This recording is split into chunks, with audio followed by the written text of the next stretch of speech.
सबसे पहले मैट्रिक्स से, मैट्रिक्स, ठीक है। थ्योरेटिकल है, थोड़ा लेंदी जाएगा, लगभग हर एक क्वेश्चन इसका थोड़ा बड़ा बनेगा, ठीक है। उसके लिए आप ध्यान रखेंगे, मैट्रिक्स अपने आप में लेंदी होता ही है, ठीक है। तो मैट्रिक्स होता क्या है, सबसे पहला चीज मैट्रिक्स होता क्या है। देखिए, अगर कभी स्क्वायर ब्रैकेट के भीतर कुछ नंबर्स अरेंज कर दिया जाए या फिर कुछ लेटर्स अरेंज कर दिया जाए, जैसे हम क्या लिखें, ए बी सी, यहां पे डी ई एफ और पी क्यू आर, ठीक है, पी क्यू आर। तो आप ये देख रहे हैं कि नंबर्स जो है वो सेपरेटेड है एक स्पेस से, ना कॉमा डालेंगे, ना डैश डालेंगे, ना पॉइंट डालेंगे, कुछ नहीं, बस थोड़ा सा स्पेस डाल देना है जिससे पता चले कि हाँ ए अलग है, बी अलग है, सी अलग है, ठीक है। इसको क्या किया गया कि इसको हॉरिजॉन्टल वे में अरेंज किया गया, 3 नंबर या 3 लेटर जिसको हॉरिजॉन्टल वे में अरेंज किए। इस हॉरिजॉन्टल वे में अरेंजमेंट जब कभी भी एलिमेंट का होगा इसको कहा जाएगा रो, ठीक है। हॉरिजॉन्टल वे में जो भी अरेंजमेंट होगा उसको हम लोग बोलेंगे रो। तो यहां पे अपने पास फर्स्ट रो का एलिमेंट ए बी और सी है, ये कौन सा रो, फर्स्ट रो। एग्जैक्टली वैसे ही ये कहलाया मेरा सेकेंड रो जिसमें डी ई एफ है, और पी क्यू आर हॉरिजॉन्टल वे में जो अरेंज हुआ है ये कहलाया थर्ड रो। तो जब भी हॉरिजॉन्टल वे में अरेंजमेंट लेके चलेंगे उसको हम लोग रो बोलेंगे। तो अभी मेरे इस मैट्रिक्स में 3 रो एग्जिस्ट कर रहा है, और इसके साथ आप थोड़ा ध्यान दीजिएगा कि अगर हम ऐसा ही कुछ अरेंजमेंट, इसी को लिख रहे हैं A B C D E F P Q R, अब हम अरेंजमेंट जो है वो चेक कर रहे हैं कैसे, वर्टिकल डायरेक्शन में, ठीक है, वर्टिकल डायरेक्शन। तो एक वर्टिकल डायरेक्शन का अरेंजमेंट जिसमें एडीपी है इसको बोलेंगे हम लोग first column vertical arrangement, second column vertical arrangement of C F R, ये कहलाएगा थर्ड कॉलम, ठीक है। तो अभी अभी आप ये देखें कि जो भी अरेंजमेंट हो रहा है स्क्वायर ब्रैकेट के अंदर उसमें कुछ रोज एग्जिस्ट कर रहा है और कुछ कॉलम्स एग्जिस्ट कर रहा है। जब कभी भी एलिमेंट्स को रो और कॉलम में अरेंज किया जाता है, जब कभी भी एलिमेंट्स को रो और कॉलम में अरेंज किया जाता है उसी अरेंजमेंट को मैट्रिक्स कहते हैं। तो मैट्रिक्स क्या है, matrix is rectangular arrangement, matrix is rectangular arrangement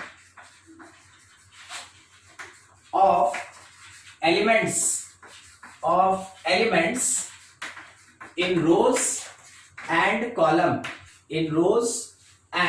column, जब कभी भी हम लोग रो और कॉलम में एलिमेंट को अरेंज करते हैं, जब कभी भी हम लोग रो और कॉलम में एलिमेंट को अरेंज करते हैं तो उसी रेक्टेंगुलर अरेंजमेंट को मैट्रिक्स कहा जाता है, ठीक है।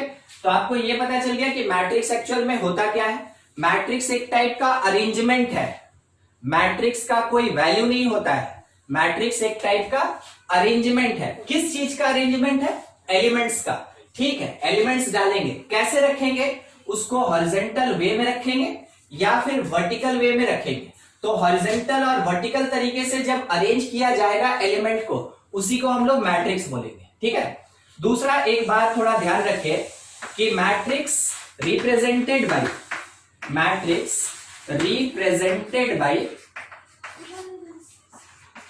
कैपिटल लेटर, किसी भी कैपिटल लेटर से आप उसको रिप्रेजेंट कर सकते हैं, capital letter of English alphabet. जैसे कोई एक मैट्रिक्स ए है, ऐसे स्क्वायर ब्रैकेट डालें 2 3 1 1 2 1 ऐसे लिखें। तो कोई सोच के बता सकता है इस मैट्रिक्स में कितना रो और कॉलम होगा, कोशिश कीजिए आंसर देने का, माइक ऑन कीजिए, बताइए कितना हॉरिजॉन्टल रोज, कितना वर्टिकल कॉलम्स।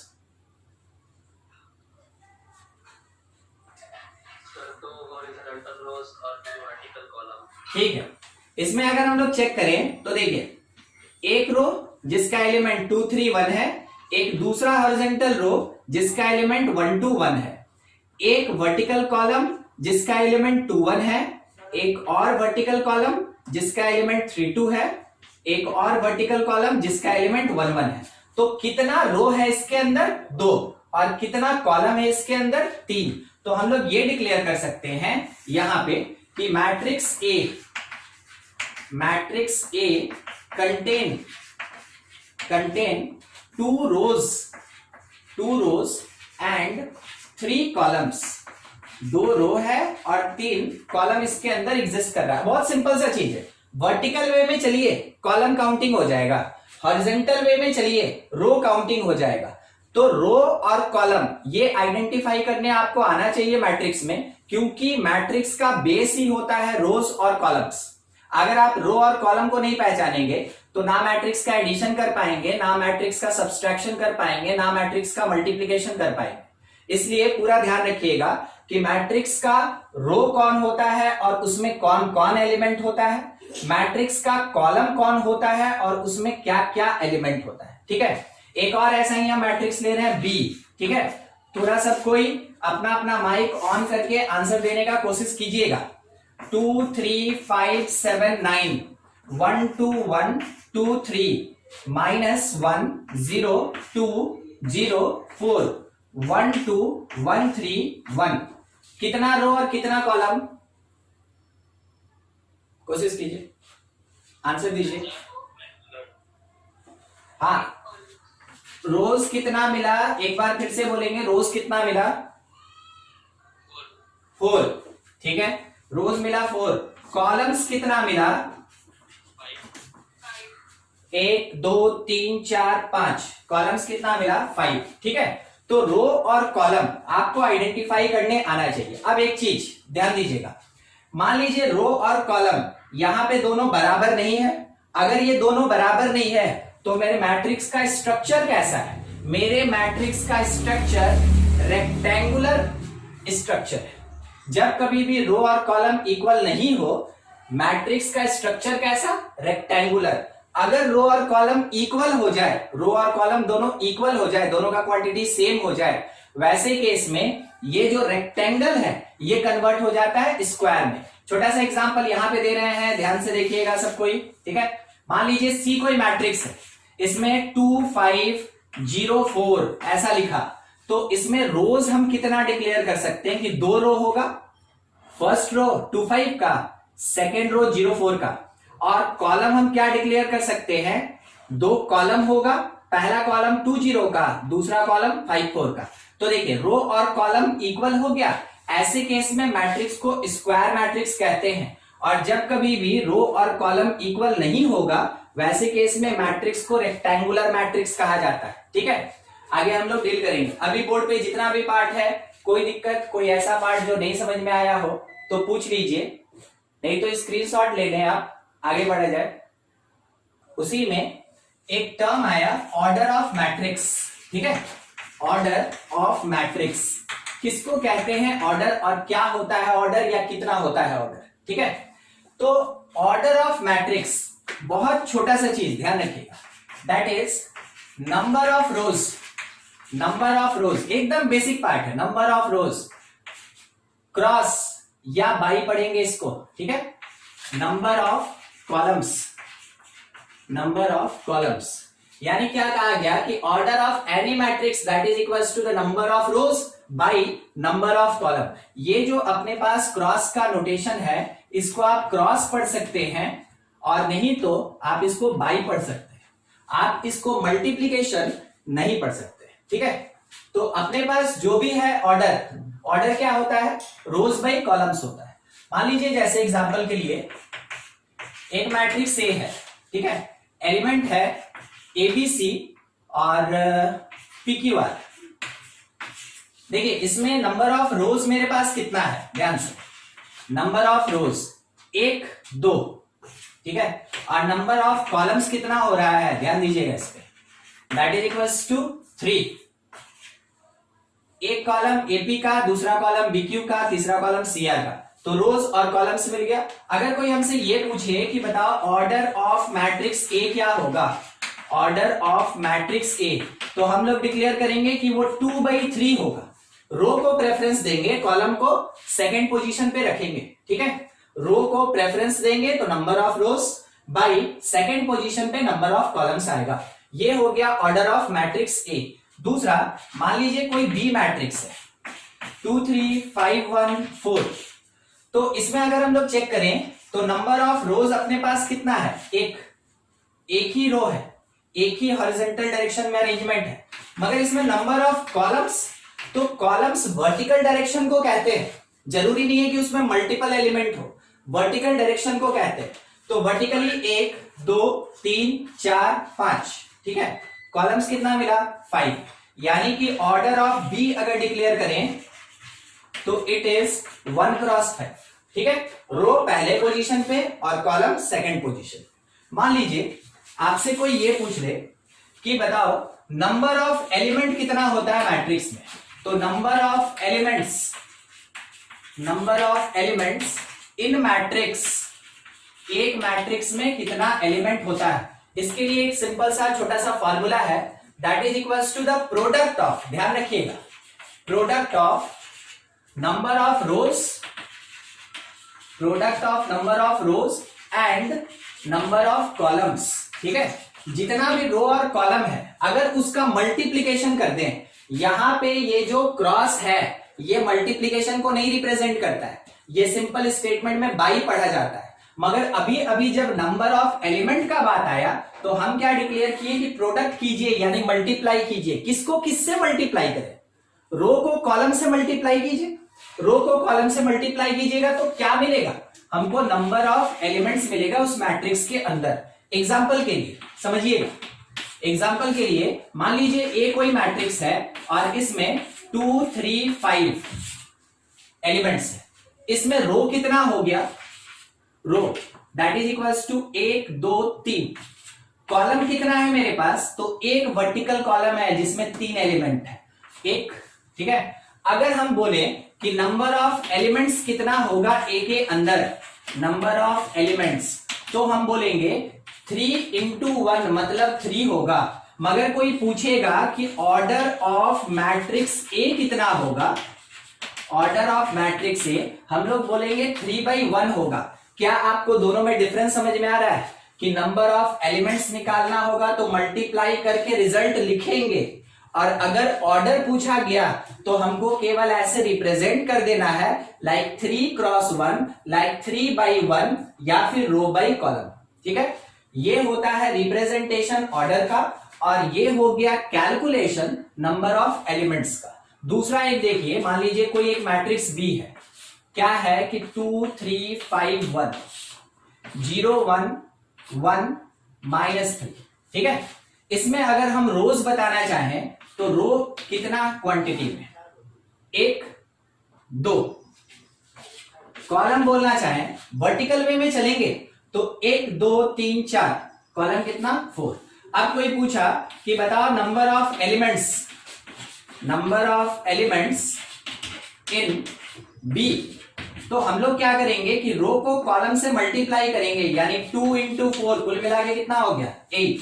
और अगर कोई पूछा कि ऑर्डर ऑफ मैट्रिक्स बी क्या होगा, तो हम लोग बोलेंगे 2/4, और उसके आगे हम लोग को कुछ नहीं करना है, वो बस रिप्रेजेंट करके वैसे ही छोड़ देना है, क्योंकि ऑर्डर एक रिप्रेजेंटेशन होता है। किस चीज का रिप्रेजेंटेशन है, रोज बाय कॉलम्स का रिप्रेजेंटेशन।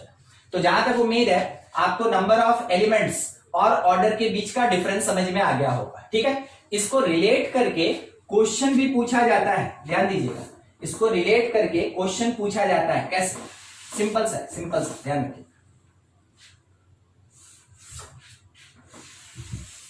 देख क्वेश्चन क्या पूछा कि if any matrix contain 12 elements, बता दिया हमको कि नंबर ऑफ एलिमेंट्स कितना है उसके अंदर, तो उसके अंदर कितना एलिमेंट्स एग्जिस्ट कर रहा है, 12 एलिमेंट्स एग्जिस्ट कर रहा है। अब हम लोग से ये पूछा गया फाइंड पॉसिबल ऑर्डर्स, क्या ऑर्डर हो सकता है इसका, तो 2 नंबर का मल्टीप्लीकेशन 12 होना चाहिए, 2 नंबर का मल्टीप्लीकेशन 12 होना चाहिए। उसके लिए क्या क्या पॉसिबिलिटी है, तो अगर आप देखें 1/12 है, 12/1 है, 2/6 होगा, 6/2 होगा, 3/4 होगा और 4/3 होगा। ठीक है, तो 12 एलिमेंट कंटेन करने वाला कितना मैट्रिक्स हो सकता है? टोटल 6 मैट्रिक्स हो सकता है। 12 एलिमेंट कंटेन करने वाला टोटल 6 मैट्रिक्स हो सकता है। और वो जो 6 मैट्रिक्स होगा उसका क्या क्या ऑर्डर हो सकता है? एक मैट्रिक्स 1/12 यानी 1 रो और 12 कॉलम, उसके बाद 12/1 यानी 12 रोज और 1 कॉलम, या फिर 2/6, 6/2, 3/4, 4/3। हमेशा पहला नंबर रो को रिप्रेजेंट करेगा और सेकंड नंबर कॉलम को रिप्रेजेंट करेगा। देख लीजिए बोर्ड पे जितना पार्ट लिखा हुआ है, इसमें कुछ डाउट है तो पूछ ले, नहीं तो स्क्रीनशॉट ले, फिर आगे बढ़ेंगे।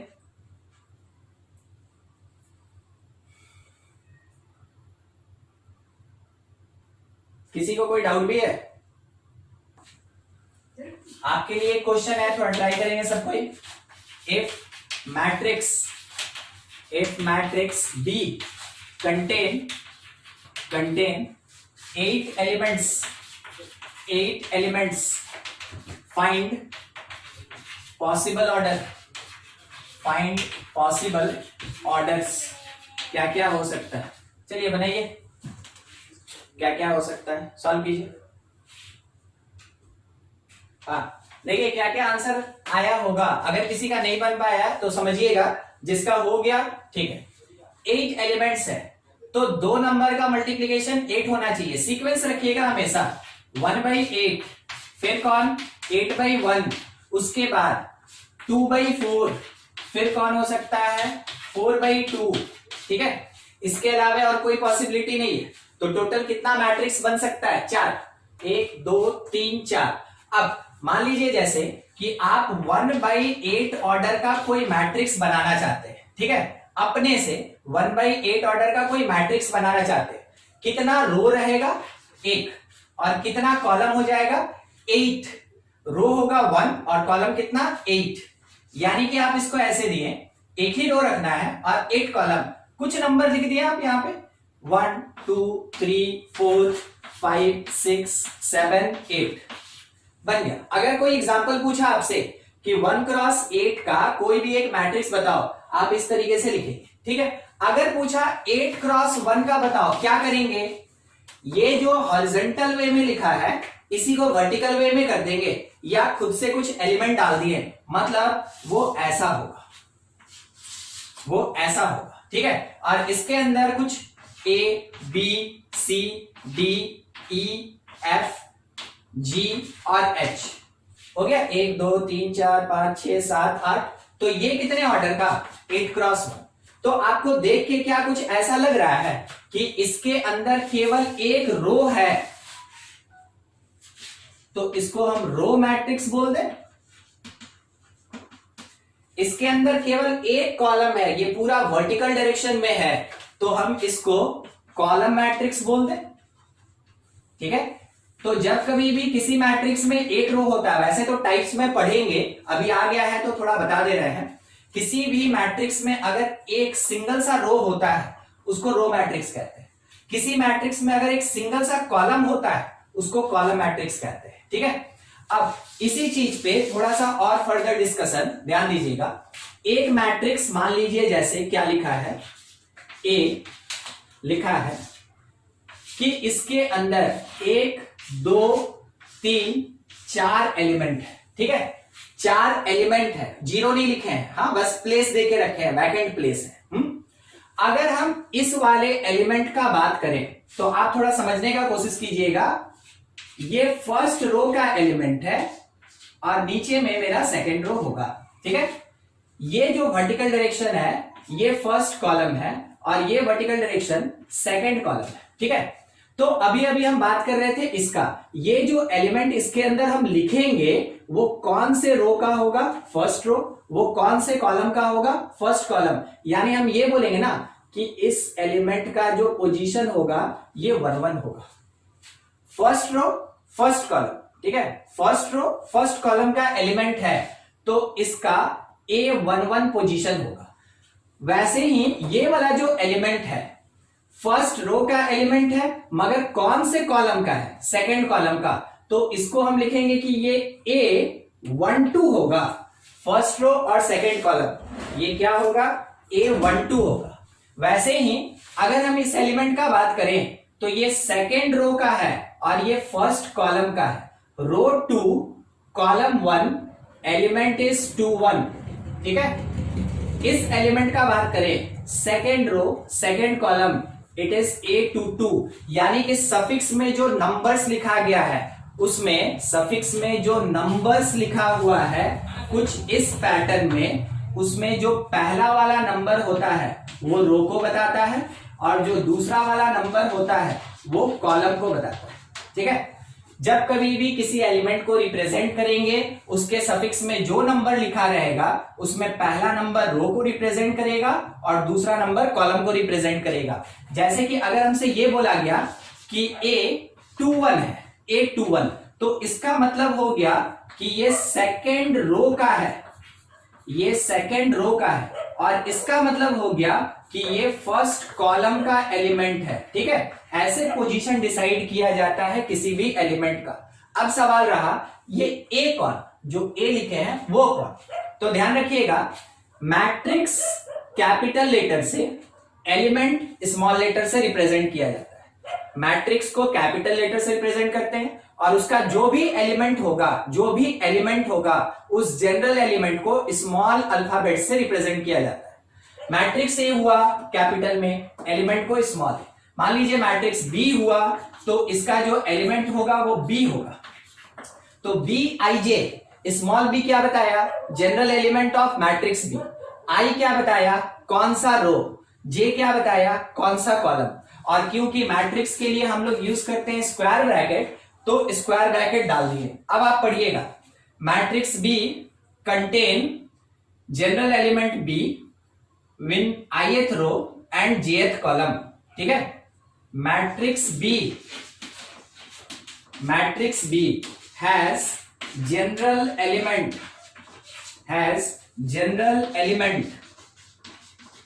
B in ith row and jth column. ठीक है, ये कौन से रो और कॉलम का एलिमेंट है, ith रो का है और jth कॉलम का है। दूसरा चीज कि जनरल एलिमेंट कौन है, तो जनरल एलिमेंट यहां पे b है मेरे पास। तो b that is equals to b i j, ऐसे मैट्रिक्स को रिप्रेजेंट करते हैं। और यहां पे इसका ऑर्डर लिखा है, यहां पे छोटा सा जो सफिक्स है ब्रैकेट के बाहर वो उसका ऑर्डर लिखा रहेगा। तो अगर बोल दिया कि ऑर्डर m क्रॉस n है तो उसके अंदर रोज कितना होगा m और उसके अंदर कॉलम्स कितना होगा n।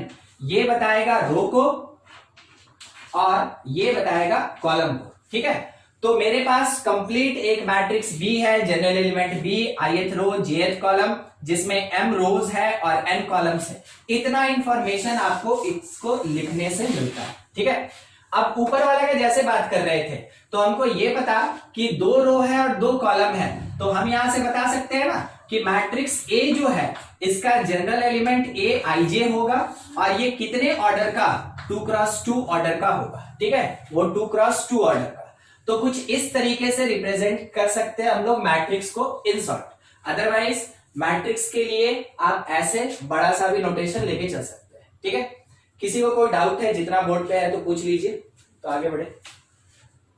एकदम बेसिक है मगर वहां से क्वेश्चन अराइज होता है और क्वेश्चन में अगर कंडीशन लगा दिया गया बड़ा तो समझ जाइएगा क्वेश्चन थोड़ा सा बड़ा हो गया। ठीक है, एक एग्जांपल दिखाते हैं। मान लीजिए जैसे हमसे ये बोला, form a matrix of order 2 cross 2 such that aij is equals to i plus j। बहुत छोटा सा चीज, एकदम बेसिक स्टार्ट किए हैं। ठीक है, तो अब एकदम छोटा लेके चलते हैं, aij is equals to i plus j। ठीक है, इस कंडीशन को फुलफिल करेगा। a कौन, जनरल एलिमेंट, i क्या बताया कौन से रो का, j क्या बताया कौन से कॉलम का। तो हमको क्या करना है कि जिस किसी भी रो का होगा, जिस किसी भी कॉलम का होगा, उसको ऐड करके aij के प्लेस पे लिखेंगे। ठीक है, देखते चलिए, समझते चलिएगा, कहीं दिक्कत होगा पूछ लीजिएगा। पहले मान के चलेंगे, लेट मैट्रिक्स विल ए, ठीक है। ए दिया है तो आप कुछ भी मान सकते हैं, कोई जरूरी नहीं है, मगर ए दिया है तो बाय डिफॉल्ट हम क्या मान के चले, ए। तो हम रिप्रेजेंट करेंगे कि मैट्रिक्स ए जो होगा वो कुछ इस तरीके का होगा, ए आई जे, और इसका ऑर्डर क्या होगा 2 क्रॉस 2। तो 2 क्रॉस 2 देख के हमको ये पता चला ना इसमें 2 रो होगा और 2 कॉलम होगा। बिल्कुल उस तरीके से हम अरेंजमेंट करेंगे। देखिएगा, ए जो है 2 रो और 2 कॉलम का एक मैट्रिक्स, खुद से असम्पशन, यहां पे ए लिखे, कौन सा रो कौन सा column, first row first column दिखाए थे अभी वहां पे, A11 first row second column, second row first column, second row second column, ठीक है। ये हम लोग खुद से लिख लिए और ये लिखना हम लोग ऑलरेडी सीख चुके हैं, ठीक है। इसमें से किसी को कोई दिक्कत होगा कि सर ऐसा क्यों लिख दिए, हमको नहीं समझ में आया, पूछ लीजिए, ठीक है। चलिए, इतना होने के बाद अब आगे का चीज, हमको हर एक एलिमेंट का वैल्यू निकालना है। तो हमको ये ध्यान रखना है, हमको ये छोटा सा एक बात ध्यान रखना है कि क्वेश्चन क्या बोला ना, क्वेश्चन क्या बोला कि ए I J I plus J होगा, since A I J is equals to I plus J. Question ये हमको बताया। अब मेरा काम है A11 12 21 22 निकालना। तो A12 निकालेंगे, कंपेयर कीजिए आमने सामने, I1 हो गया और J2 हो गया, इट इज 1 प्लस 2, वैल्यू क्या आया 3। A11 निकालेंगे तो I1 हो गया, J1 हो गया, 1 प्लस 1 2 होगा। A21 कैलकुलेट करेंगे, I का वैल्यू 2, J के प्लेस पे 1, तो 2 प्लस 1 3 हो जाएगा। और जब A22 निकालेंगे तो 2 प्लस 2 4 हो जाएगा, ठीक है। मिल गया चारों प्लेस का एलिमेंट की क्या वैल्यू होगा according to given condition in question. अब उसके साथ हम लोग को बस इसके प्लेस पे वैल्यू पुट करना है। मेरा आंसर हो गया, तो A11 वैल्यू मिला हुआ है हमको 2, A12 वैल्यू मिला हमको 3, A21 वैल्यू मिला हुआ है 3, और A22 के प्लेस पे 4, कितने ऑर्डर का 2 क्रॉस 2, ठीक है। इस तरीके से मैट्रिक्स का फॉर्मेशन करते हैं जब उसके जनरल एलिमेंट का कोई कंडीशन दिया रहेगा, ठीक है। एक और इसी पे question, form matrix B of order 2 cross 3 such that Bij is equals to under mod I minus 2j, ठीक है, under mod I minus 2j। ऐसा कोई भी मैथमेटिकल कंडीशन लगा के आपको क्वेश्चन दिया जा सकता है। मॉड लग जाएगा, ग्रेटेस्ट इंटीजर लगेगा, फ्रैक्शनल पार्ट लगेगा, ये जो कंडीशंस होता है वैसा कंडीशन लगा के आपके सामने कुछ भी रिप्रेजेंट करके वो दे सकता है, और आपको उस कंडीशन को फुलफिल करके और वैल्यूएशन फाइंड करना होगा, जैसा कि हम लोग यहां पे भी फाइंड किए थे, ठीक है।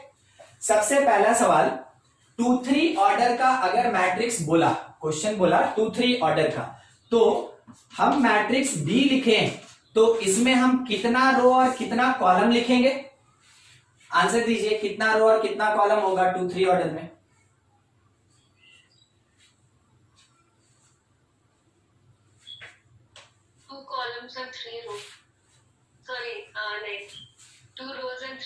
हाँ, अब ठीक है, इसमें रोज कितना होगा 2 और कॉलम्स कितना होगा 3, ठीक है।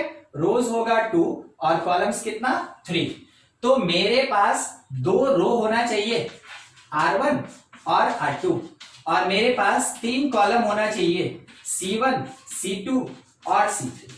अब उसके अकॉर्डिंग पहला place, first row first column A11, यहां पे first row second column A12, first row third column A13, second row first column तो 2-1, सेकेंड रो सेकेंड कॉलम तो 2-2, और सेकेंड रो थर्ड कॉलम तो 2-3, ये लिखा जाएगा यहाँ पे।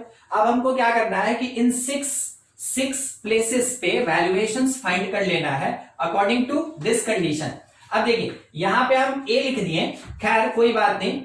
क्वेश्चन अगर बोला B तो हम लोग को क्या यूज करना है? B यूज कर लेना है, ठीक है। क्वेश्चन अगर बोला B तो हम लोग को B यूज कर लेना है, ठीक है, B।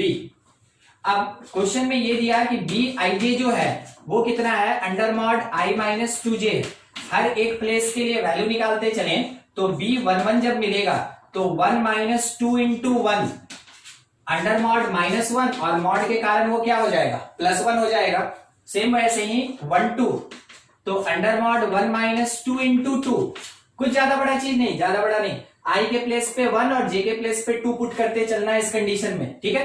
अंडर मॉड -3 सॉल्व हो के दिया 3, फिर उसके बाद B13 तो 1 माइनस 2 इंटू 3 ये अंडर मॉड -5 आया, मॉड से बाहर 5 आ गया, ठीक है।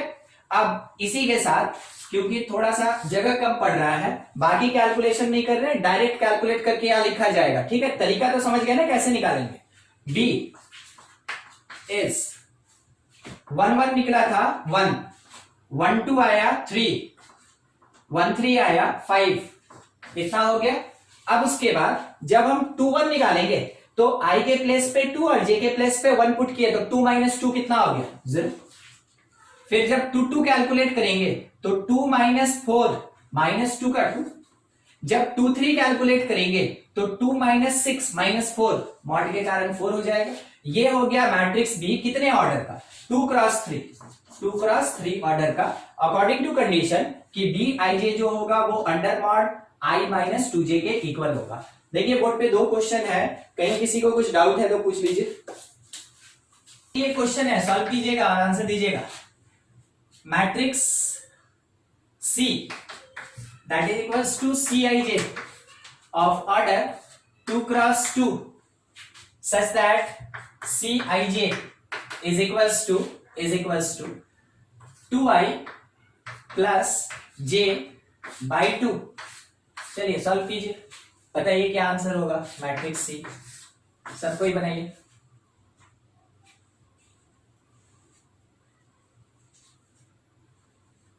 बोलिए, आप आंसर बोलिए।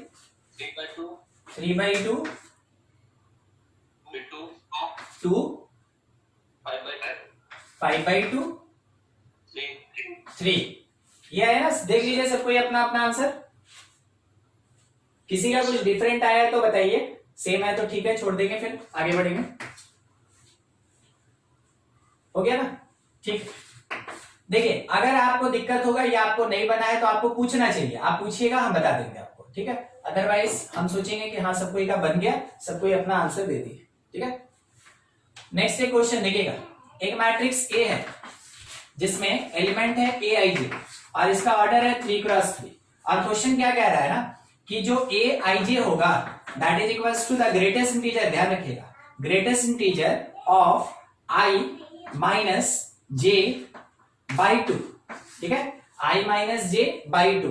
अच्छा, ये जो स्क्वायर ब्रैकेट है ये यहाँ पे मैट्रिक्स को नहीं रिप्रेजेंट कर रहा है, ये रिप्रेजेंट कर रहा है ग्रेटेस्ट इंटीजर फंक्शन। अगर आपको याद हो तो ग्रेटेस्ट इंटीजर फंक्शन के अंदर अगर कभी भी आप कोई रियल नंबर डालते हैं तो बाहर केवल इंटीजर निकलता है। ग्रेटेस्ट इंटीजर के अंदर अगर कोई रियल नंबर डालते हैं बाहर इंटीजर निकलता है। ध्यान रखिएगा, पॉजिटिव रियल के लिए 2.52 का 2 आया, मगर यही -2.52 होता तो ये -3 निकलता बाहर, ठीक है, रियल नंबर नेगेटिव। दूसरा, अगर आप ग्रेटेस्ट इंटीजर के अंदर पॉजिटिव इंटीजर डालें तो इंटीजर ही बाहर, ग्रेटेस्ट इंटीजर के अंदर नेगेटिव इंटीजर डालें तो इंटीजर ही बाहर आएगा। बस ये 4 केस ही होता है ग्रेटेस्ट इंटीजर। क्लास 11 में फंक्शन में आप पढ़े हैं, क्लास 12 में भी फंक्शन में आप या तो पढ़ लिए हो, अच्छा पढ़ेंगे, फंक्शन में अभी पढ़ेंगे, ठीक है। वैसे 11 में आप ग्रेटेस्ट इंटीजर फंक्शन पढ़े हुए हैं। देखिए 4 कंडीशन होता है, बस इसी को ध्यान रख के हम लोग इसका आंसर करेंगे, ठीक है। जो बना सकते हैं वो अपना बनाने पे लग जाइए। ए बोला कितने ऑर्डर का 3 क्रॉस 3। हम सबसे पहले 3 क्रॉस 3 का एक मैट्रिक्स लिख लिए जनरल फॉर्मेट में, A11 A12 A13 first row, A21 A22 A23 second row, A31 A32 A33 third row, ठीक है। टोटल 9 एलिमेंट्स मेरे पास हो गया। कंडीशन क्या बोला कि जो ए आई जे होगा that is equals to greatest integer of I minus J by 2। तो हम लोग पुट करते चलेंगे और वैल्यू निकालेंगे। A11, ठीक है, A11 तो मेरे पास आया कितना 1 माइनस 1/2, तो ये हो गया ना greatest integer of 0। Greatest integer of zero. तो क्या बोले थे कि ग्रेटेस्ट इंटीजर के अंदर कोई इंटीजर आएगा वही आंसर होगा, यानी ग्रेटेस्ट इंटीजर जीरो किसके बराबर, जीरो। बाद में a12 में यहां पे 1 माइनस 2/2, तो ये सॉल्व होके हमको देगा ग्रेटेस्ट इंटीजर -0.5। थोड़ा समझिएगा, -1/2 है तो -0.5 तो लिख ही सकते हैं। अगर नेगेटिव रियल नंबर है जिसमें कि फ्रैक्शन भी एग्जिस्ट कर रहा है, तो जो भी यहां डिजिट होगा उससे एक यूनिट बढ़ जाएगा, यानी -2 बन गया -3, तो जीरो क्या बनेगा, नेगेटिव में जीरो क्या बनेगा, -1। ठीक है, वो -1 देगा। ग्रेटेस्ट इंटीजर का पूरा काम है 11 में जो पढ़े हैं बस उसी के बेसिस पे चल रहे हैं।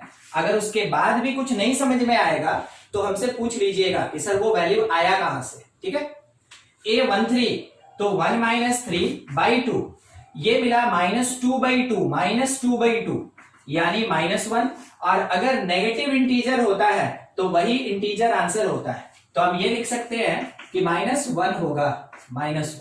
बाद में a21, ये वाला 21, तो लिखा जा सकता है ग्रेटेस्ट इंटीजर 2 माइनस 1/2, तो ये पॉजिटिव में 0.5। कोई बता सकता है ग्रेटेस्ट इंटीजर 0.5 क्या देगा, पॉजिटिव 1 नहीं देगा ना, 1 नहीं देगा। देखिए ये पॉजिटिव में अगर 2.52 लिखा है तो पॉइंट से पहले जो इंटीजर है वही इंटीजर आंसर होता है। पॉजिटिव में इंक्रीज डिक्रीज नहीं, नेगेटिव में -2 का -3 हो जाता है। ठीक है, तो इसके अकॉर्डिंग चलेंगे, तो इसके अकॉर्डिंग यहां इंटीजर कौन है, 0, तो आंसर क्या मिलेगा, 0। ठीक है, ठीक। 822, 2 माइनस 2/2, 2 माइनस 2/2, तो ये तो 0 दे दिया। ठीक है, आगे और इसी तरीके से है ना, हम लोग सबको कैलकुलेट करेंगे। कितना कैलकुलेशन करना है, 9। अब हम वहां पे आंसर लिखते हैं। देखिए मैट्रिक्स ए, उसमें a11 के प्लेस पे 0 था, a12 के प्लेस पे -1 था, a13 के प्लेस पे -1 होगा, फिर a21 निकाल चुके हैं हम लोग, 0 होगा, a22 कैलकुलेटेड है अपने पास, 0 होगा। ठीक है, अब उसके बाद 23, तो 2 माइनस 3/2 -0.5, -0.5, तो ये -1 दे देगा। फिर उसके बाद a31, 3 माइनस 1/2, 1 आएगा। a32, 3 minus 2/2, 0.5, 0। 33, 3 माइनस 3/2, 0। ठीक है, हाँ, तो ये अपने पास मैट्रिक्स ये हो गया कितने ऑर्डर का, 3x3 ऑर्डर का। देख लीजिए, किसी को कुछ डाउट है, दिक्कत है तो पूछ लीजिए। ठीक है, एक क्वेश्चन और देखिएगा इसी तरीके का, क्योंकि वो काफी अच्छा क्वेश्चन होता है, थोड़ा कोशिश कीजिएगा बनाने का। ठीक है, matrix A of order 2x2। ठीक है, उसके बाद क्या दिया कि aij that is equals to aij is equals to I plus j if I greater than j, or it is equals to 2I minus j if I less than equals to j। ठीक है, ये जो function में part होता है उसके according अगर चलें तो इसको हम लोग क्या बोलते हैं, पीसवाइज फंक्शन कहते हैं, इसको पीसवाइज फंक्शन कहते हैं। तो पीसवाइज फंक्शन के हिसाब से अकॉर्डिंग टू कंडीशन कैलकुलेशन करना होगा। तो सबसे पहला चीज, ए मेरे पास 2x2 का है, तो इसमें पहला एलिमेंट 1 1, दूसरा 1 2, 2 1 और 2 2। अब हर एक पार्ट का हमको वैल्यू निकालना है, तो एक हम कैलकुलेशन दिखाते हैं, बाकी 3 आप खुद से करेंगे। a11 जब कैलकुलेट करने जाएंगे तो i और j दोनों इक्वल है। अगर i और j इक्वल हो जाए तो कौन सा कंडीशन यूज करेंगे, 2i माइनस j, यानी 2 इंटू 1 -1। आंसर क्या है, खुद से कैलकुलेट कीजिए। 1 2 क्या होगा, 2 1 क्या होगा और 2 2 क्या होगा, और बताइए क्या हो रहा है।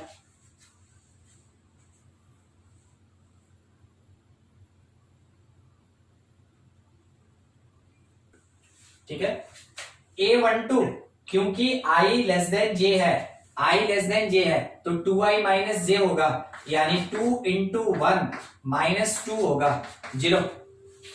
2 1 i ग्रेटर देन j है, i ग्रेटर देन j है, तो i प्लस जे होगा, यानी 2 प्लस 1 मीन्स 3 टू 2। i और j दोनों इक्वल है, i j इक्वल है, तो यहां देखिए i और j इक्वल है, तो क्या लगेगा 2i minus j, 2 into 2 minus 2 that is equals to 2 हो जाएगा। ठीक है, तो क्या क्या मिला 1 0 3 2, तो मैट्रिक्स ए लिखा जा सकता है, मैट्रिक्स ए 1 0 और 3 2, ये आया 2 क्रॉस 2 का। देखिए यही आंसर आया था ना, कुछ डिफरेंट आया तो उसको ठीक कर लीजिए, या फिर कुछ पूछना है तो पूछ लीजिए इसमें। कुछ नहीं, ठीक। आगे तक प्रोसीड कर रहे हैं। Types of matrices, types of matrices, matrix का जो प्लूरल होता है उसको मैट्रिसेस कहते हैं। ठीक है, सबसे पहला टाइप, सबसे पहला चीज इसमें ध्यान रखिए, नल मैट्रिक्स बहुत ज्यादा जरूरी। नल मैट्रिक्स तो किसको कहते हैं, null matrix if each element, अगर हर एक एलिमेंट जीरो हो जाए, if each element equal to zero, equal to zero. ठीक है, तो वैसे केस में जो मैट्रिक्स होता है नल मैट्रिक्स कहलाता है। कितने ऑर्डर का, किसी भी ऑर्डर का हो सकता है। ठीक है, तो आप ये कहेंगे, ये ध्यान रखेंगे, null matrix, null matrix may be of any order, किसी भी ऑर्डर का हो सकता है। जनरल तौर पे नल मैट्रिक्स स्क्वायर होता है। अगर आपको किसी क्वेश्चन में रिक्वायरमेंट है तो आप उसको बिना स्क्वायर मैट्रिक्स का भी ले सकते हैं, यानी रेक्टेंगुलर भी होता है, स्क्वायर भी होता है। स्क्वायर के लिए आपको क्या बताए थे, रो और कॉलम इक्वल होना चाहिए। रेक्टेंगुलर के लिए क्या बताए थे कि रो और कॉलम इक्वल नहीं होता है। ठीक है, तो मे बी किसी नल मैट्रिक्स में number of row number of column equal हो सकता है, या फिर number of row number of column के इक्वल नहीं भी हो सकता है। ठीक है, यहां पे क्या लगा है, मे बी। ठीक है, मे बी ऑफ एनी ऑर्डर। तो मान लीजिए नल मैट्रिक्स है, रिप्रेजेंट करते हैं एक बड़े से ओ से। ठीक है, बड़ा सा ओ, ना जीरो लगेगा ना इंग्लिश का ओ लगेगा। जब क्वेश्चन में दिखेगा तो ना आपको जीरो की तरह वो प्रिंटेड मिलेगा और ना ही वो ओ की तरह, कैपिटल ओ की तरह प्रिंटेड होगा, वो एक बड़े से ओ की तरह रिप्रेजेंटेड होगा। यहां लिखा है ऑर्डर 2 क्रॉस 3, तो null matrix of order 2 cross 3, हम लोग इसमें 2 रो बनाएंगे और 3 कॉलम बनाएंगे और हर एक प्लेस पे जीरो लिखेंगे। ठीक है, तो ये हुआ null matrix of order 2 cross 3। It is the null matrix. इसको जीरो मैट्रिक्स भी कहा जाता है, नल मैट्रिक्स को जीरो मैट्रिक्स भी कहते हैं क्योंकि इसका सारा एलिमेंट जीरो होता है। तो नल मैट्रिक्स को आप जीरो मैट्रिक्स भी कह सकते हैं। ठीक है, अगर नल मैट्रिक्स है मेरे पास 3 क्रॉस 3 ऑर्डर का, तो 3 रो और 3 कॉलम और हर एक प्लेस पे जीरो, पूरा 9 का 9 एलिमेंट जो होगा वो जीरो हो जाएगा। तो नल मैट्रिक्स किसी भी ऑर्डर का हो सकता है। एक नल मैट्रिक्स 1 क्रॉस 1 का, एक नल मैट्रिक्स 1 क्रॉस 1 का कितना एलिमेंट होगा, एक, और वो भी कौन होगा, जीरो होगा केवल। ठीक है, तो ये हुआ नल मैट्रिक्स। जिस किसी भी मैट्रिक्स में किसी भी ऑर्डर का हो, हर एक एलिमेंट अगर जीरो होता है उसको नल मैट्रिक्स बोलते हैं या फिर जीरो मैट्रिक्स कहते हैं। दूसरा कॉलम मैट्रिक्स, कॉलम मैट्रिक्स। तो कौन है कॉलम मैट्रिक्स, देखिए नाम से आपको बात पता चलेगा कि ये देखने में वर्टिकल दिखेगा, ये देखने में वर्टिकल दिखेगा। तो वर्टिकल दिखने का मतलब केवल एक कॉलम नहीं, वर्टिकल दिखने का मतलब केवल एक कॉलम नहीं, कॉलम मैट्रिक्स। ठीक है, कॉलम मैट्रिक्स। थोड़ा सा एक मिस्टेक मेरी तरफ से, ध्यान दीजिएगा, फिर से नाम दिए हैं कॉलम मैट्रिक्स, तो इसमें एक ही कॉलम होगा। ठीक है, हम वर्टिकल मैट्रिक्स पे चले गए थे, कॉलम मैट्रिक्स में एक ही कॉलम होगा। वर्टिकल मैट्रिक्स में मल्टीपल कॉलम होता है। ठीक है, तो कंफ्यूज मत होइएगा, फिर से थोड़ा सा हम उसको है ना एक बार बोल रहे हैं। कॉलम मैट्रिक्स है, एक ही कॉलम होगा मगर रो डिफरेंट होगा। ठीक है, ध्यान दीजिए, column matrix contain only one column, only one column. तो रोज कैसा होगा, but multiple rows, but multiple rows. ठीक है, मल्टीपल रोज, जैसा आपको हम दिखाए थे। एक मैट्रिक्स ए है, इसमें एक ही कॉलम है। ठीक है, लिखा है 1 2 3, तो इसमें एक कॉलम और 3 रो हो रहा है, कितने ऑर्डर का? 1 क्रॉस 3, 1 क्रॉस 3 होगा, 3 क्रॉस, ठीक है, क्योंकि 3 रो है और एक कॉलम है, रो का पोजीशन पहले और कॉलम का पोजीशन बाद में, तो ये कितने ऑर्डर का? 3 क्रॉस 1। एक मैट्रिक्स बी है जिसमें लिखा क्या है? 2 5, तो इसमें कितना कॉलम है? एक, मगर रो कितना है? 2, तो लिख सकते हैं ये कितने ऑर्डर का? 2 क्रॉस 1 ऑर्डर का। 2 रो है और एक कॉलम है, तो 2 क्रॉस 1 ऑर्डर का। यानी कि अगर ये बोला जाए कि ऑर्डर ऑफ कॉलम मैट्रिक्स, तो वो हमेशा कितने ऑर्डर का होगा? रो तो डिफरेंट होगा, तो n होगा, मगर कंफर्म बात है कि कौन 1 होगा? कॉलम 1 होगा, ठीक है। तो कॉलम मैट्रिक्स का ऑर्डर क्या होता है? n क्रॉस 1 ऑर्डर का होता है, यानी उसमें रोज कुछ भी हो सकता है डिफरेंट, मगर कंफर्म चीज है कि कॉलम हमेशा उसके अंदर 1 ही होगा, ठीक है। देख लीजिए बोर्ड पे कोई पार्ट ऐसा जिसको समझने में दिक्कत है तो पूछ लीजिए। देखिए इससे क्वेश्चन कैसे आता है, उसके डेफिनेशन से क्वेश्चन कैसे आता है वो देखिए, ठीक है। Matrix A is column matrix of order 3 cross B minus 2, ठीक है, 3 cross B minus 2। Find B क्या होगा वो हमको कैलकुलेट करके देना है। तो दो चीज यहाँ काम का, एक की बता दिया कि कैसा मैट्रिक्स है, कॉलम मैट्रिक्स, और अगर हम ये सुने कि कॉलम मैट्रिक्स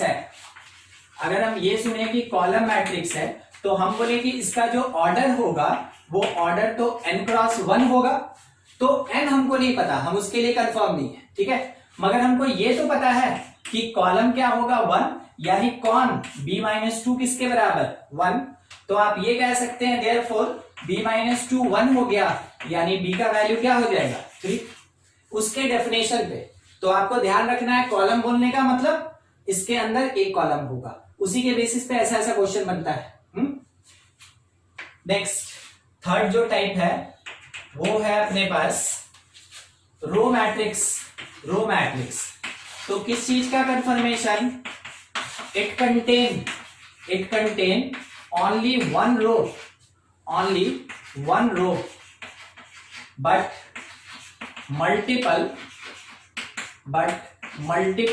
columns, मगर कॉलम मल्टीपल होता है, ठीक है, मल्टीपल कॉलम्स। तो देखिए मान लीजिए जैसे कोई एक मैट्रिक्स A, इसके अंदर रो का अपने पास थोड़ा रेस्ट्रिक्शन है कि हम उसको एक ही रो लेके चले। रो का रेस्ट्रिक्शन है कि कितना रो यूज करना है? एक। कर लिया। अब इसके साथ हम लोग कॉलम कितना भी रख सकते हैं, तो 2 3 5। आप अगर देखें तो आपको पता चलेगा इसके अंदर एक रो और 3 कॉलम है, ठीक है। बी कोई एक मैट्रिक्स, इसमें लिखा है 2 7 3 1 2। इसके लिए अगर हम लोग देखें तो रो एक होगा, मगर कॉलम कितना? 1 2 3 4 5, तो 1 क्रॉस 5, ठीक है। तो कंफर्मेशन क्या है कि ऑर्डर ऑफ रो मैट्रिक्स जो भी होगा that will be 1 cross n। उसका ऑर्डर हमेशा क्या होगा? 1 क्रॉस n। यानी क्या वैरी करेगा? कॉलम क्या कांस्टेंट रहेगा? नंबर ऑफ रोज। तो नंबर ऑफ रोज कांस्टेंट होता है और नंबर ऑफ कॉलम्स वैरी करता है। ऐसा कौन से मैट्रिक्स के साथ होगा? रो मैट्रिक्स के साथ होगा। बिल्कुल ऊपर वाला जो पार्ट दिखाए ना उसी के अकॉर्डिंग क्वेश्चन रहता है, ठीक है। छोटा सा चीज ये बोला गया कि if A is of order 3 cross 1 and B is of order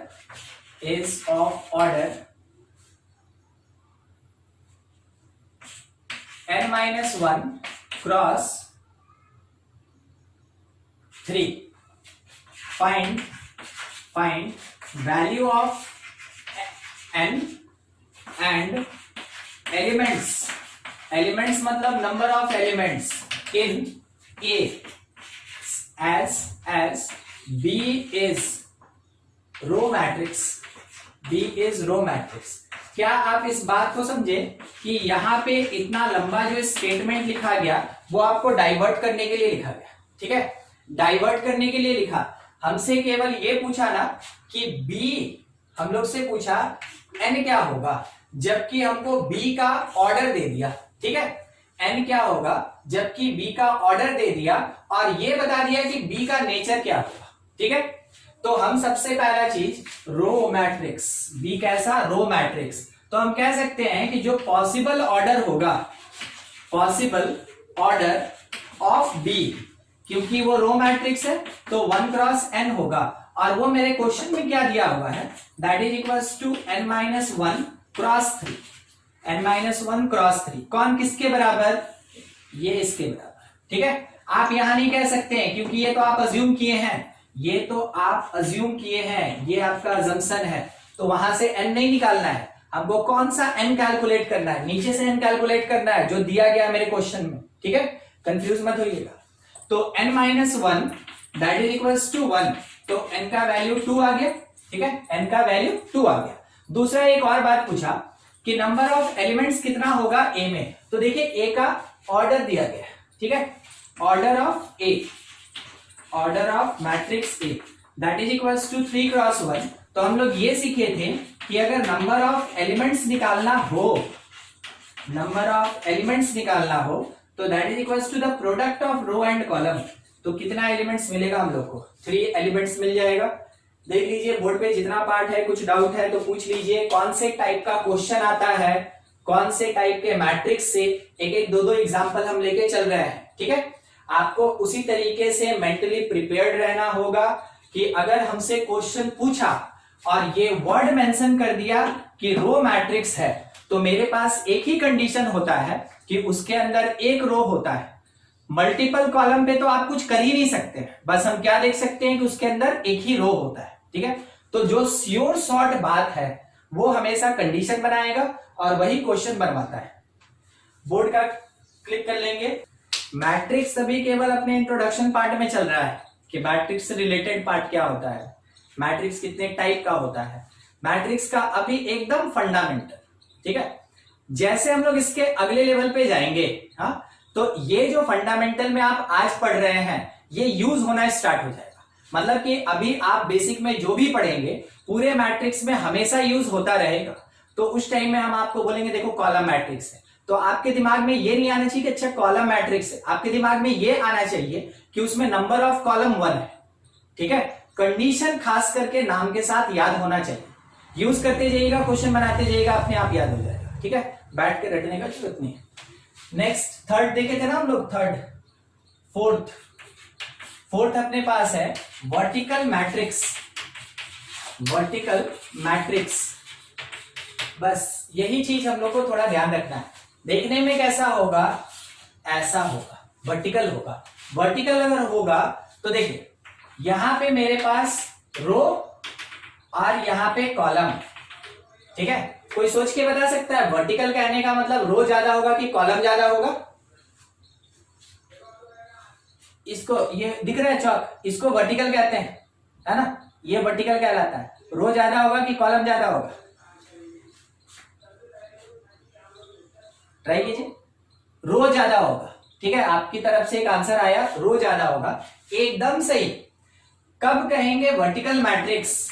if number of rows, if number of rows greater than number of columns. अगर number of row number of column से ज्यादा हो जाए वैसे केस में matrix क्या कहलाएगा? Vertical matrix. यानी कि अगर ये m क्रॉस n ऑर्डर का है तो कौन बड़ा होगा? n बड़ा होगा कि m बड़ा होगा? m बड़ा होगा क्योंकि रोज ज्यादा होना चाहिए, रोज ज्यादा होना चाहिए, m is greater than n। तो वैसे केस में मैट्रिक्स क्या कहलाएगा? Vertical matrix. छोटा छोटा पार्ट है, ठीक है। Horizontal matrix, horizontal matrix, horizontal matrix. आपसे ये कहा गया हॉरिजॉन्टल मैट्रिक्स, तो आप बोलेंगे अच्छा ठीक है, ये हॉरिजॉन्टल कुछ हमको देखने में ऐसा दिखेगा, तो इसमें रो हो गया, इसमें एक और रो हो गया, इसमें कॉलम हो गया, कॉलम हो गया, कॉलम हो गया। आपको क्या लगता है, कॉलम ज्यादा कि रो ज्यादा? क्या ज्यादा? कॉलम ज्यादा होगा। इसमें नंबर ऑफ कॉलम्स ज्यादा होगा, number of columns is greater than number of रोज। ठीक है, रोज से ज्यादा कॉलम होगा। यानी अगर इसका ऑर्डर P क्रॉस Q का है, इसका ऑर्डर अगर P क्रॉस Q का है तो Q ज्यादा होगा कंपैरिजन टू P, यानी Q is greater than P। तो जब कभी भी कॉलम ज्यादा रो कम हॉरिजॉन्टल, जब भी रो ज्यादा कॉलम कम वर्टिकल मैट्रिक्स कहलाएगा। मान लीजिए इस पे हम एक एग्जांपल के लिए क्वेश्चन ले लें। ये कहा गया कि if A is horizontal matrix, if A is horizontal matrix of order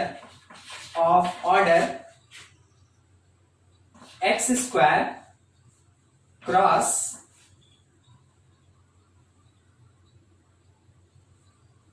3x minus 2, ठीक है, ऐसा x square cross 3x minus 2, ये कहा किस ऑर्डर का है, x square cross 3x minus 2।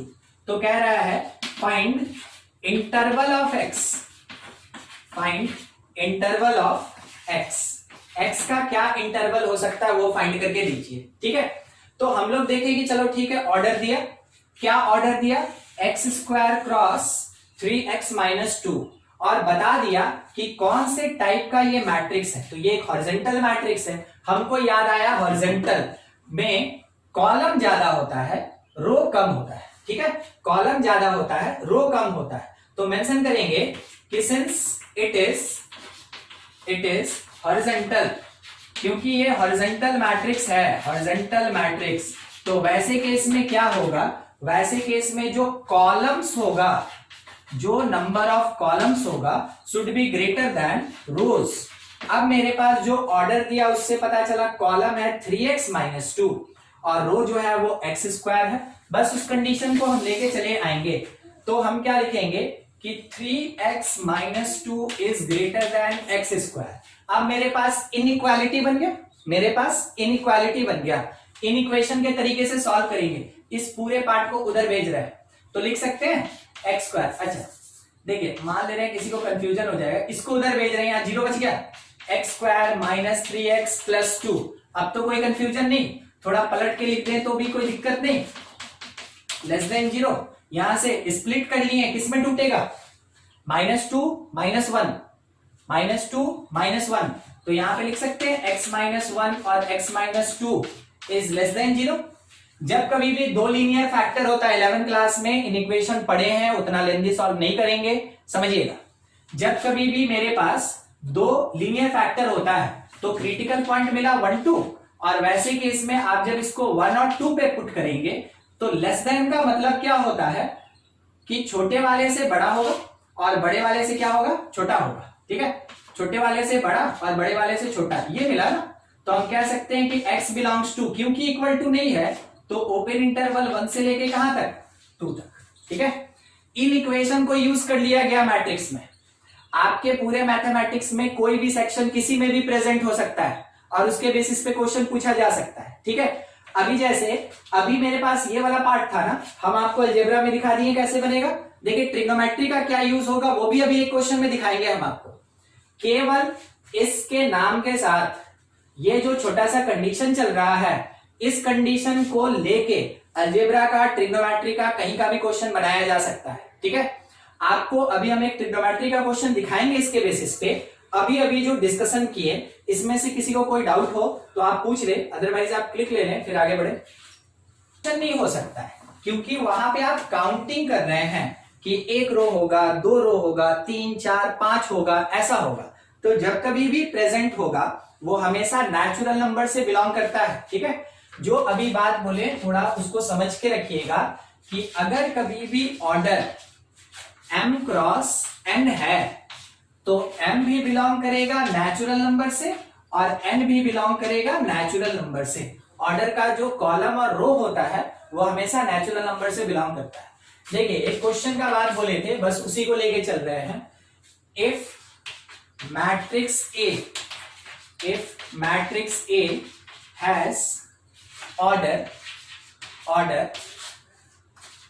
sin 2 theta cross 1 and it is vertical matrix,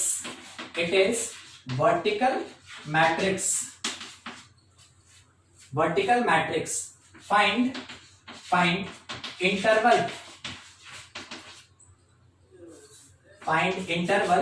of theta in close 0 से लेके पाई तक। ठीक है, या तो इंटरवल मिल जाए या वैल्यू मिल जाए। ठीक है, हम लोग को 0 से पाई तक में ही बात करना है, क्योंकि ट्रिग्नोमेट्री इंफिनिटी तक जाता है ना। ट्रिग्नोमेट्री के एंगल का डोमेन क्या होता है, वो हमेशा इंफिनिटी तक जाता है। तो अगर वो इंफिनिटी तक जा रहा है तो आपको कहीं ना कहीं बाउंड करना होगा, क्योंकि ये पीरियोडिक होता है। इस कारण से ट्रिग्नोमेट्री का कोई भी क्वेश्चन रहेगा, लास्ट में देखिएगा ऐसा इंटरवल जरूर दिया रहता है कि उसमें से काट के आपको बताना है आंसर क्या होगा। ठीक है, समझिएगा। मैट्रिक्स ए बोला इस ऑर्डर का, और वो है कैसा, वर्टिकल। तो मेंशन किए वर्टिकल मैट्रिक्स, और वर्टिकल मैट्रिक्स मतलब कौन बड़ा कौन छोटा। वर्टिकल मैट्रिक्स मतलब कौन बड़ा कौन छोटा। तो वर्टिकल जो होता है उसमें रो ज्यादा होता है, कॉलम कम होता है। तो रोज ग्रेटर देन कॉलम्स, ठीक है। तो अब मेरे पास जैसा दिया है उसके अकॉर्डिंग रोज कितना, sin 2 थीटा। मेरे पास जो गिवन ऑर्डर है वो ऑर्डर क्या दिया है क्वेश्चन, sin 2 थीटा क्रॉस 1। ठीक है, हम क्या करेंगे कि रो के प्लेस पे sin 2 थीटा और कॉलम के प्लेस पे 1 पुट करेंगे। तो लिख सकते हैं sin 2 theta is greater than 1। अब सोचिए एक बात, नॉट पॉसिबल, बोलिए सही की गलत। साइन का मैक्सिमम वैल्यू 1 होता है। तो आप चाहे कोई भी एंगल यूज कर ले, क्या ये कभी 1 से बड़ा हो सकता है, नहीं हो सकता। साइन 1 से बड़ा नहीं हो सकता है। तो हम क्या लिखेंगे, नॉट पॉसिबल। और नॉट पॉसिबल मतलब आप ये आंसर देंगे, no value of theta can exist. ठीक है, वर्टिकल के साथ ग्रेटर और लेस लगता है तो ये कंडीशन बना। सेम क्वेश्चन, ठीक है, सेम क्वेश्चन में क्या बोला गया, देखिए एक और नया क्वेश्चन है। A is रो मैट्रिक्स, ये बताया। और कितने ऑर्डर का, ऑफ ऑर्डर एकदम वैसा ही लेके चल रहे हैं, sin 2 थीटा क्रॉस 3। ठीक है, तो अब मेरे पास रो वर्ड आया, यहां पे कौन सा वर्ड आया था, वर्टिकल। तो हम लोग यहां आंसर मेंशन करेंगे, निकालना वही थीटा है कि सिंस A इज रो मैट्रिक्स, ये A जो है वो रो मैट्रिक्स है, तो इसका मतलब क्या हो गया कि जो ऑर्डर होगा A का, ऑर्डर ऑफ A, वो कौन से टाइप का।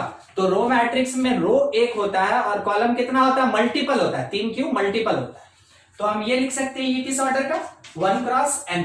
हमको कोई मतलब नहीं है n से, क्योंकि n के बारे में कुछ नहीं पूछा, हमसे पूछा किसके बारे में, रो के बारे में। तो हम ये कह सकते हैं कि sin 2 थीटा किसके इक्वल, 1।